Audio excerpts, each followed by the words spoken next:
сургуулийг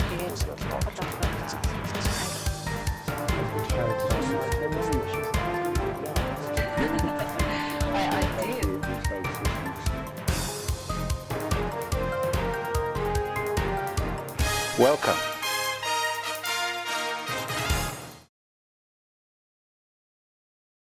Сайн байцгаана уу хүн үзэгчдээ. Өнөөдөр орой манай de facto нэвтрүүлгийн зочноор Монголд байгаа UNICEF буюу олон улсын нэгдсэн үндэсний байгууллагын хүүхдийн байгууллагын төлөөлөгч энэ байгууллагын дарга ноён Мохамед Малик Фолл оролцож байна. Мохамед Малик Фолл 1958 онд Сенегал Улсад төрсөн, 1984 онд Дакарын их сургуулийг түүхийн ухааны бакалавр зэрэгтэй, 1986 онд Францын Парисын их сургуулийг хүн ам зүйн магистр зэрэгтэй төгссөн. Мохамед Фолл 1989-с 1993 онд Франц улс дахь нэгдсэн үндэсний байгууллагын боловсрол, шинжлэх ухаан, соёлын байгууллагын залуучууд хүн ам хөгжлийн хөтөлбөрүүд дээр сайн дурын ажилтнаас зөвлөх хүртэл ажиллаж байгаад 1993 онд Сенегал улсын Дакар хот дахь нэгдсэн үндэсний байгууллагын хүүхдийн сангийн суурин төлөөлөгчийн газарт харилцаа, нийгмийн зохицуулах газрын зөвлөх, мөн боловсролын хөтөлбөр хариуцсан мэргэжилтнээр тус тус ажиллаж байсан. Түүнчлэн Афганистаны Кабул, Конго улсын Киншаса, Индонезийн Банда Аче хотууд дахь нэгдсэн үндэсний байгууллагын хүүхдийн сангийн суурин төлөөлөгчийн газарт боловсролын асуудал эрхлэн тус тус ажилласан юм. 2007-оос 2010 онд Индонез улсын Жакарта хот дахь хүүхдийн сангийн суурин төлөөлөгчийн газарт боловсрол, өсвөр насны хөгжлийг хариуцсан дарга, 2012 онд Гайти улсын Порто-Принс хот дахь нэгдсэн үндэсний байгууллагын хүүхдийн сангийн суурин төлөөлөгчийн газарт боловсролын асуудал эрхэлсэн ахлах зөвлөхөөр ажиллаж байгаад 2012 оны 10 дугаар сард Монгол улс дахь нэгдсэн үндэсний байгууллагын хүүхдийн сангийн суурин төлөөлөгчөөр томилогдсон ажиллаж байна. Good evening. Good evening. Well, can I call, okay, Mr. Fol, all right? All right, okay, that's fine, yeah. Please tell us about the mission of your UNICEF in Mongolia today, how you arrived here 2 years ago. Almost 2 years ago, Yes. I arrived October 2012. Sees that how happy you are with the mission you are doing now? I should say extremely happy. If I see the 2 years I have spent here, the way the agenda of children have been moving forward. And I should say that it didn't start with me. It started much earlier. I think the cooperation between UNICEF and the government of Mongolia started in 1963. And it has been operationalized by the setting up of a sub-office here in 1991. And since then, we have seen tremendous progress being made for the well-being of children. Whether it is in the level of survival, which is linked to mortality, linked to health, linked to sanitation, to nutrition, we see extremely good progress. We have seen also progress in the front of legislation, in the front of policy, in the front of education, early childhood development. Overall, I can say that it's a 2 year which have allowed me to witness remarkable change in favor of children here in Mongolia. You know, I was very much, interested. I got very surprised with one statistics that your organizations brought. Per 1,000 child born life, there were 107 mortality.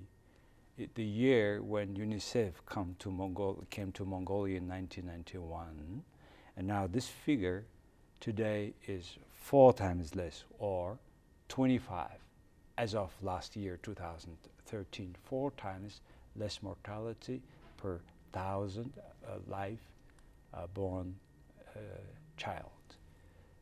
What is behind of this dramatic reduction? Thanks. I think you have touched a very good point. That's a good illustration of what we were talking about, how situation of children have improved over the past 2 decades. I think one of the well-being of children is measured throughout improvement of health and reduction of under 5 and infant mortality. Yes, Mongolia has done a progress which you witness in a few countries. I mean, reducing by 4-fold the level of under 5 mortality. I don't think that it's only UNICEF who has contributed to it. We certainly did, but I think it's the government commitment which have counted for most. And I think also the communities, the family, the civil society, the non-governmental organization, or the UN organization like WHO also have contributed to it.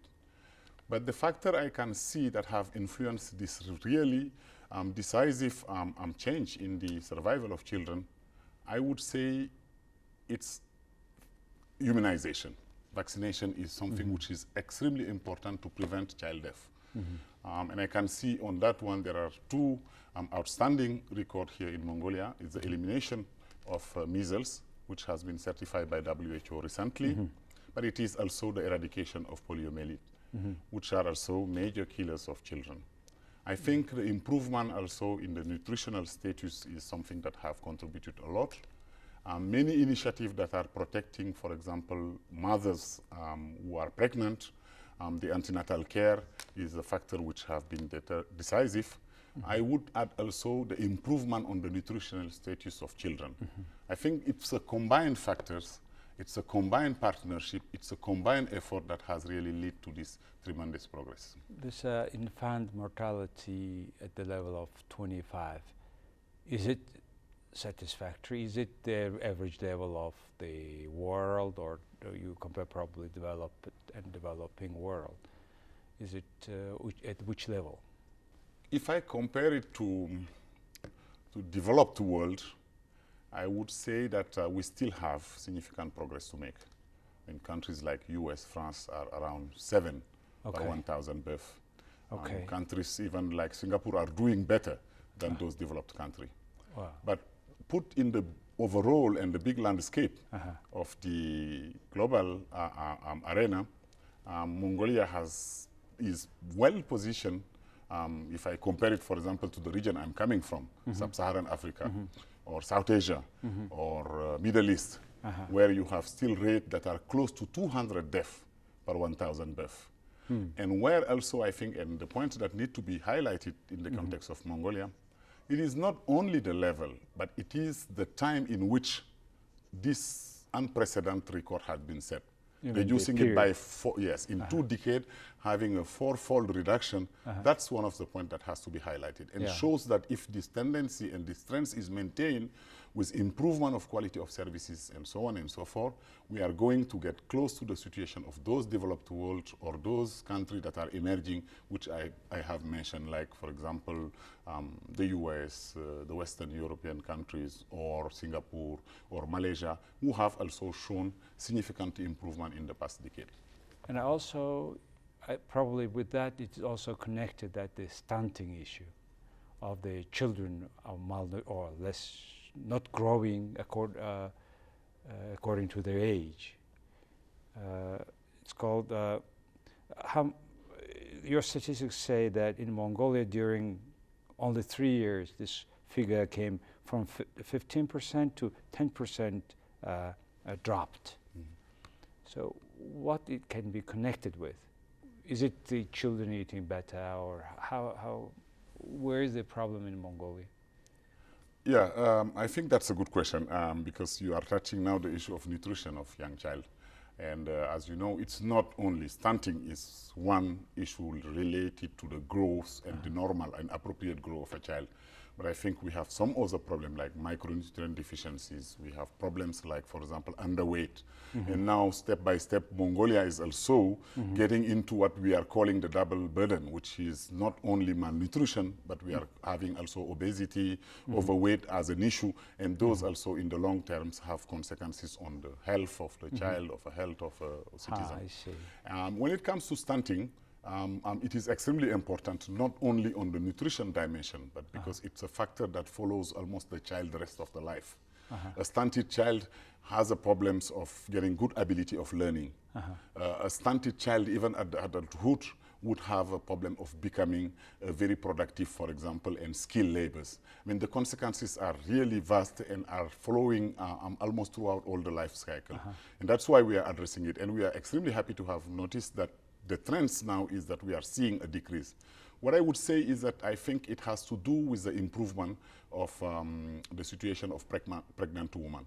If you do appropriate antenatal care, if the pregnant woman have appropriate feeding, if, for example, breastfeeding is done appropriately, but most importantly, after the 6 months of exclusive breastfeeding, if you have a good complementary feeding, a variety and a diversification of the feeding practice that are for children, that provide to the child the minerals and the micronutrients that it needs, that's the major factor. And one can see now maybe with economy changing, income improving, access to services also improving, coverage of pregnancy, of pregnant mother also improving. I think it's the combination of all those factors that have really led to this improvement of stunting.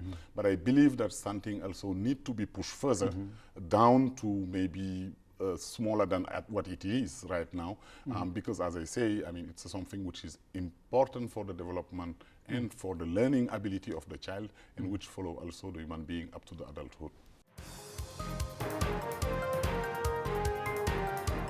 Welcome. We have been in Mongolia witnessing the huge campaign about breastfeeding recently. And I understand this one is also interconnected with this issue. How much that breastfeeding is a problem in this country? Today, if I look at the latest figures we have, let's say we are around 48 to 49 of Mongolian children that are exclusively breastfed. You compare it to the global trends you have in the world, Mongolia is still well positioned.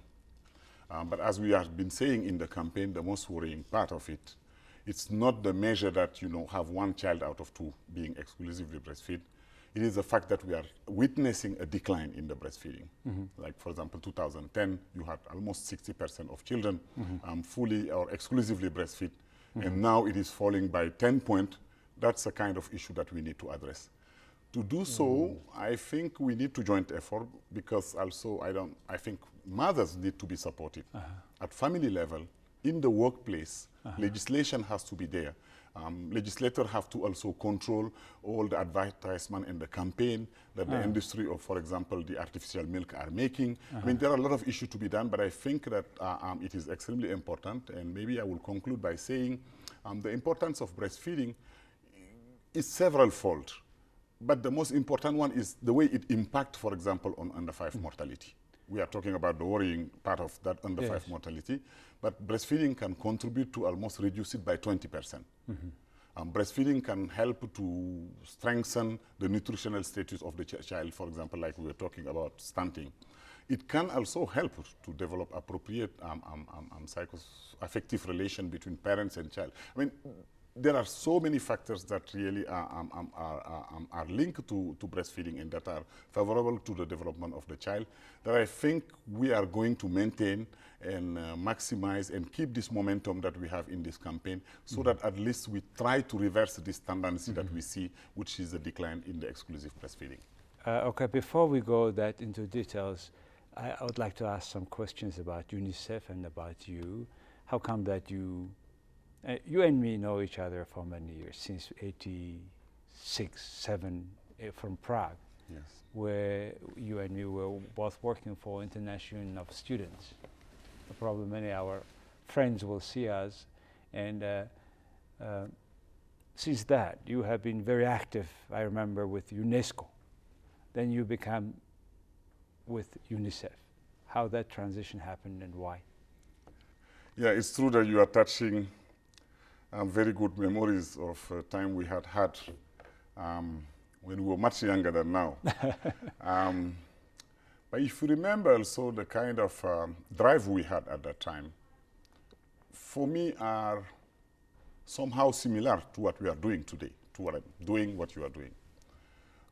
What was our drive? I mean, 25, almost 30 years ago, to promote development and make sure that student young people are not moving aside of their society and their country's development to promote peace, to promote comprehension and mutual understanding between peoples beyond boundaries, beyond national barriers and all. I mean, those were the element that was driving the kind of union we had at that time. And I think even in this reunion, we are still talking about, you know, developing child, avoiding mortality, protecting children, moving forward society development. I can see that those are still connected, and it shows how consistent and how we are continuing in the path we had 30 years ago. Yes, now the way it is materialized depends sometimes on some of the historical factors. You remember when we split, I joined as an intern at UNESCO. From there, I work in the youth division to continue mobilizing young students, young people of Africa around issues related to development, like literacy work, because those days literacy level at Africa was extremely low, and it was one of the major challenges of the development of the continent. And I end up also I'm moving from a UNESCO project that I started to work after my internship to be back home, and I'm getting also into UN through UNICEF. And I could see, as I was telling you, this connect and this continuation, which is also investing on people, investing on human capital development, promoting rights of young people, promoting rights of children, bringing and helping governments and duty bearers to fulfill the responsibility they have toward young people, toward children, toward women, and making sure that development of society is inclusive. I agree. In fact, we were trying to make the world better at that time of Cold War, that time the collapse of the Berlin Wall and the way it happened. And I think still you, me, and many people who were working there still serving that same purpose, making the world better. And that time we were working with students. Now you are more dealing with children. And you have been also representing UNICEF in Indonesia, right? In Haiti. I did so, and I have a pattern of career which is a bit particular in UNICEF, because after working as a national program officer in my country, my first international posting was Afghanistan. This was in the aftermath of the 2001-2002 war, but I was still busy and engaged in the education sector. From there, I moved to Democratic Republic of Congo, where also, as you know, there was crisis, there was war, there were people suffering, and where we felt and we believed that education was one of the way of addressing the challenge that those nations were facing. From there, I moved to Indonesia, where I had two postings. The first one was the Banda Аче in the aftermath of the 2004 tsunami, which wiped up everything in the cities of Banda Аче, and where everything needed to be rebuilt. And I was very much engaged and involved in rebuilding the education system, not only in terms of infrastructure, but also, as you know, Aceh was also facing a 3-decade conflict, and it was an opportunity also to not to build back better only, but at the same time to move forward a transformative agenda which allowed to bring back peace in the curriculum, to bring back peace and reconciliation between Acehnese who have been fighting for 3 decades, or between Acehnese and the rest of Indonesia.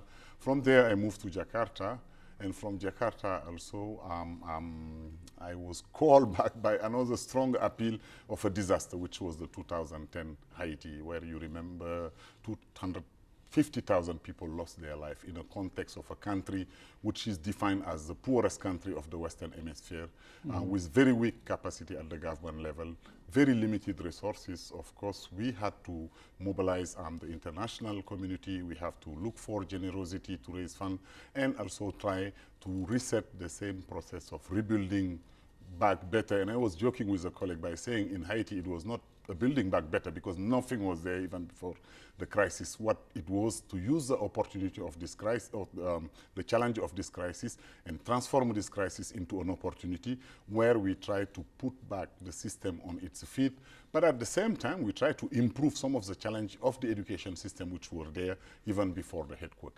Yes, that's in short what I have been doing in UNICEF in the past 20 years. See, Fol, you have been working in the areas either stricken by war or natural disaster, and you always have seen children being victims, first and largest victims by all this turmoils. And it looks like the world is the world's still fighting. A lot of places still fight, and still the world is a place vulnerable for children. And since you have been working all your life in international organizations, I mean, I was also partially working. What do you think? What can we do, ordinary people? Really, it's now a matter of everybody who is watching us to do better the world. It depends on each of us. What do you think as a father, as a person who has seen with your eyes, working with the victims, how can we improve really, in fact, the world? I can't be more agree with you. I'm seeing how the world is going, mainly, particularly this year and particularly this time. I think in the memory and of recent history of UNICEF, we have never been confronted to this situation where you have 4 or 5 major crises, and each one of them could have mobilized the entire energy of our organization. Today you have Central African Republic. Where you will be posted soon. Soon. And you have Syria, which is lasting now for more than 3 years. Oh my goodness, yes. You have Libya, you have South Sudan, Iraq. You have Iraq, and I can keep going on because there are some which maybe are not listed in the international media because the scale is not as the one that I just mentioned, but I'm sure that crises are there. If I have to link it with, for example, the work I have done in the past, I mean, trying to address those crises, whether it is man-made crisis or it is natural hazard, what I believe is that I always have one sentence that comes to me. When I joined UNICEF, UNESCO, in those days you were reminding, when you enter UNESCO building, in their founding act, there is a sentence written there that war doesn't born anywhere else than in people's mind. And if we want peace, it's in people's mind that we have to build the defense of peace. And the way of doing so is to promote education, to promote tolerance, to promote acceptance of diversity. And those are the core values that I can see could really save mankind in front of this crisis. In spite of what nationality you are, what religion you believe. Across, because if you look at today those crises, they always go, or they are always based on the way disputes are settled or differences are settled.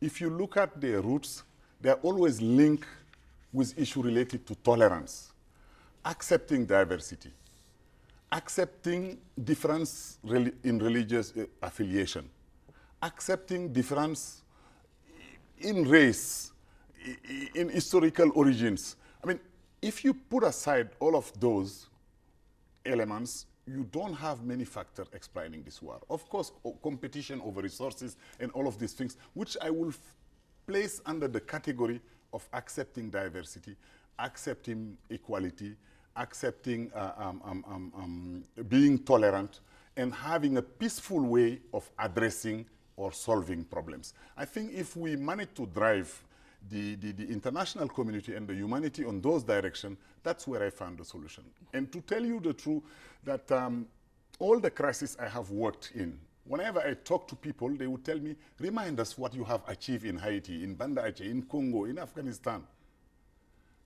I'm sure their expectation is for me to tell them how much money UNICEF spent, how much school we have rebuilt, how much supply we have distributed to those suffering people. My answer never goes to that direction. I always tell them that for me, UNICEF is not measured throughout all those indications. UNICEF is measured throughout its ability of bringing back hope. I think if hope is not restored in those conditions or in the context of those crises, never those society would be able to stand back on their feet.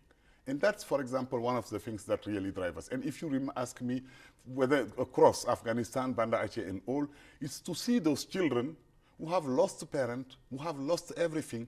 But once you get them back to school, once you get them back to a child-friendly space, once you give them back possibility of connecting with other children to come back on a recreational activities, you see that they have completely changed, or they start the process of psychosocial recovery. For me, the strength is there.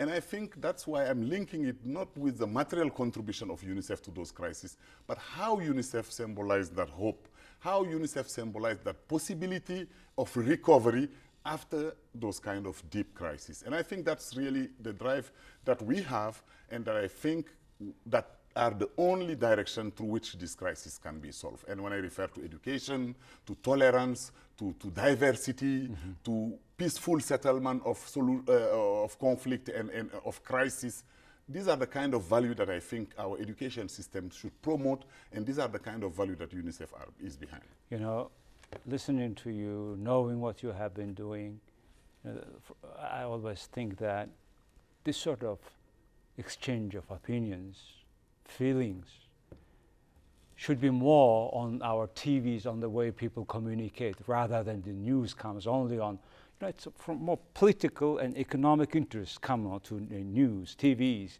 and we often tend to forget what are the real victims of this whole conflicts, like the children in Syria this morning in the street. So I think what you said about the hope that all adults, not only UNICEF, everybody across the board should give to children and to people for a better tomorrow. In that sense, Mongolia is a relatively peaceful country. Maybe probably you were enjoying. Compared to those I'm coming from here. So how was your time in Mongolia? Too cold or what?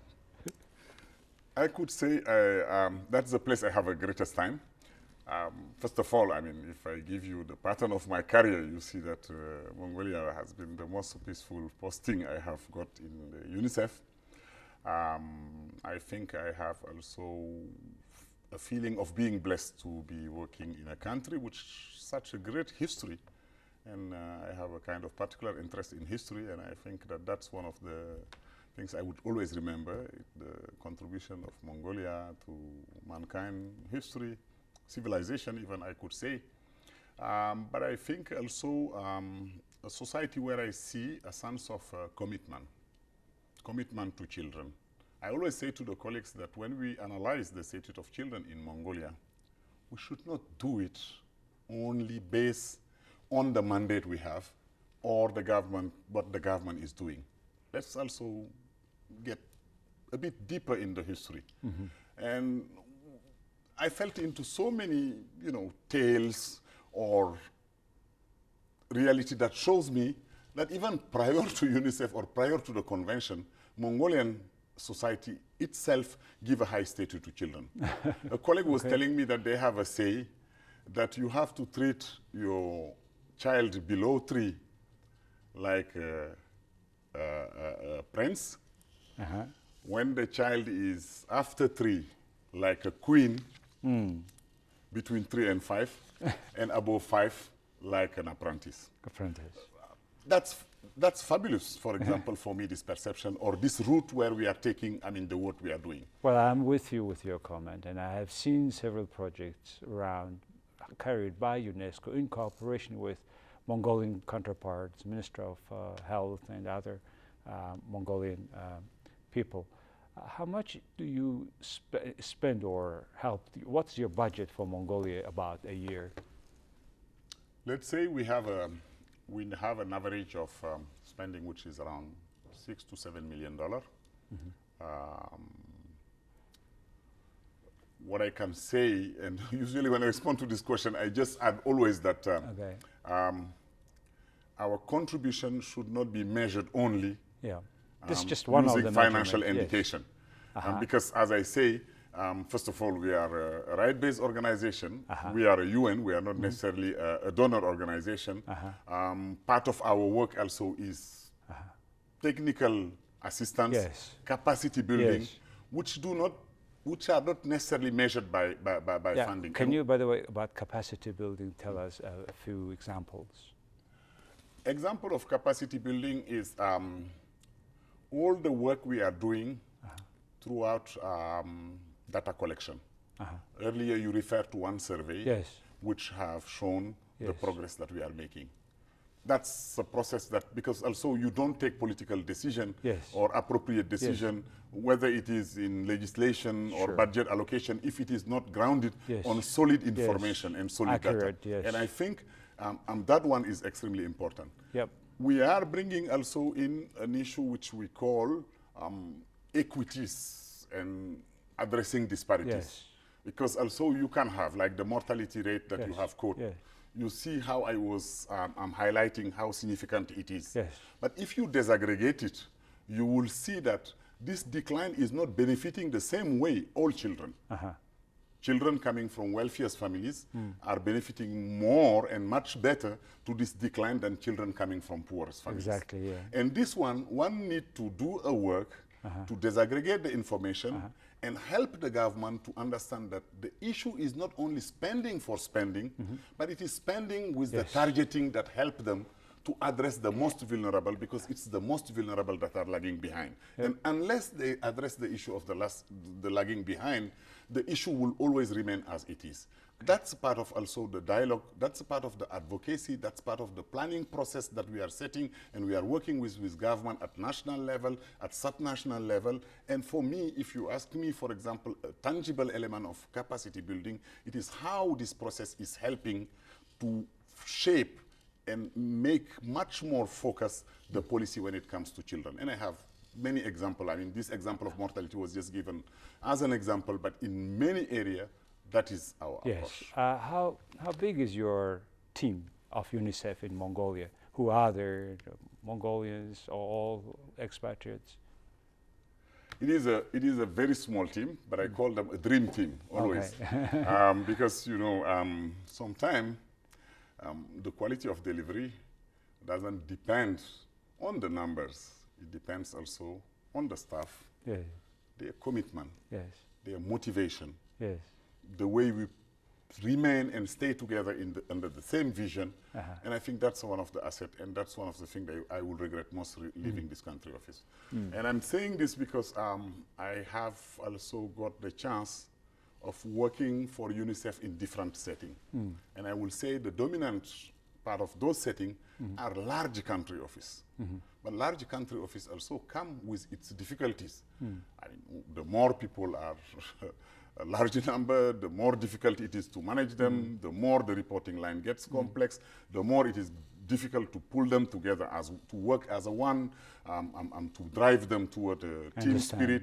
And I think the chance we have here, it is, as I say, the team is small, but because of this, this small size, we are able to join effort, to work behind one common vision, to work as a team, to pull together our respective motivation and commitment.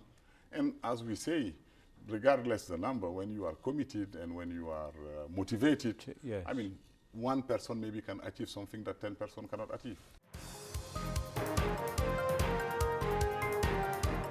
Welcome.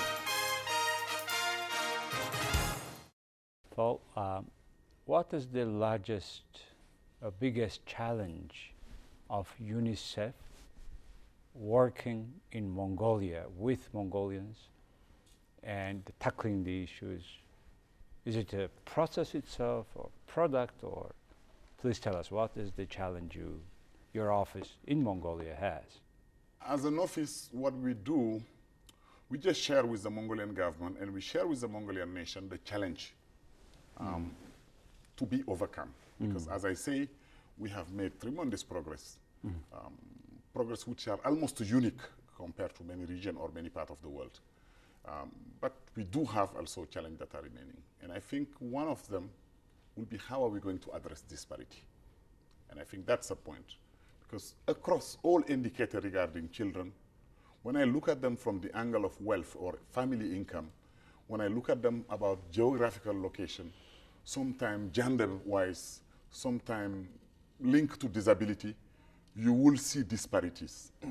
I think, how are we going to address those gaps and that disparities? That's across our economic issues. That's one of the things that is reflected in the well-being of children. And I think if really I have unfinished business or a message to voice very strongly prior to my departure, would be how the team can continue this motivation and this commitment and look and help the government and the nation to address and to look after those disparities. Wow. The second I would say is that Mongolia has reached a very interesting point where in many respects, if you look at in terms of coverage or in terms of basic indicator, they are close to the one of the developed world. Today, if you take immunization coverage, it's almost above 95%. If you take the number of women who deliver with the assistance and the support of a skilled labor, it's above 95%. If you take net enrollment rate, primary education, secondary, it is above 95%. It means in terms of coverage and in terms of access, the achievements are great. But as we know, we don't look for access for the sake of access. We look for access for the sake of the quality of the service we find there. And I think I would look at the whole issue related to improvement of quality of service, whether it is education, whether it is health. And those improvements, if they are undertaken, I am sure in a much shorter period than we think, Mongolia can join the club of those emerging countries that are doing sometimes even much better than the developed world. Okay. Fol, it has been great pleasure having you on my show. And you looks like you have a more energetic than even 30 years ago, I know. And during your service in Mongolia, we have been enjoying, I think, your people in Mongolia, many people who knows you. And I would like to sincerely thank you for your service in Mongolia, and good luck to you for your next service in a more difficult country like Central African Republic. Oh, certainly the challenges are really bigger than if it is compared with Mongolia. But on your end note, let me just say also the great pleasure I'm having for this reunion, and I'm sure those colleagues and friends who was with us those days, when they see us today, I'm sure it is something that will move them. And I think much earlier I was talking about working on emergency and not looking at some of the details and looking only the drive like hopes, like seeing children happy in a recreational area, or I think life has part which I call the beauty of life. Today, if you ask me about this reunion we have, I would just say this is part of the beauty of life. I don't think that 30 years ago, when we were splitting, we thought that maybe one day this kind of opportunity will have or will happen. Yes, let's take those as the beauty of life, like those children who are having hope despite all the crisis, or those children who could be just be enjoying a small toy under condition where, for example, their country is being bombed and all. It takes a small thing. And using the final opportunity we are saying hello to everybody who was working for International Union of Students in Prague. Okay. And we will be happy to see them anyway where we are.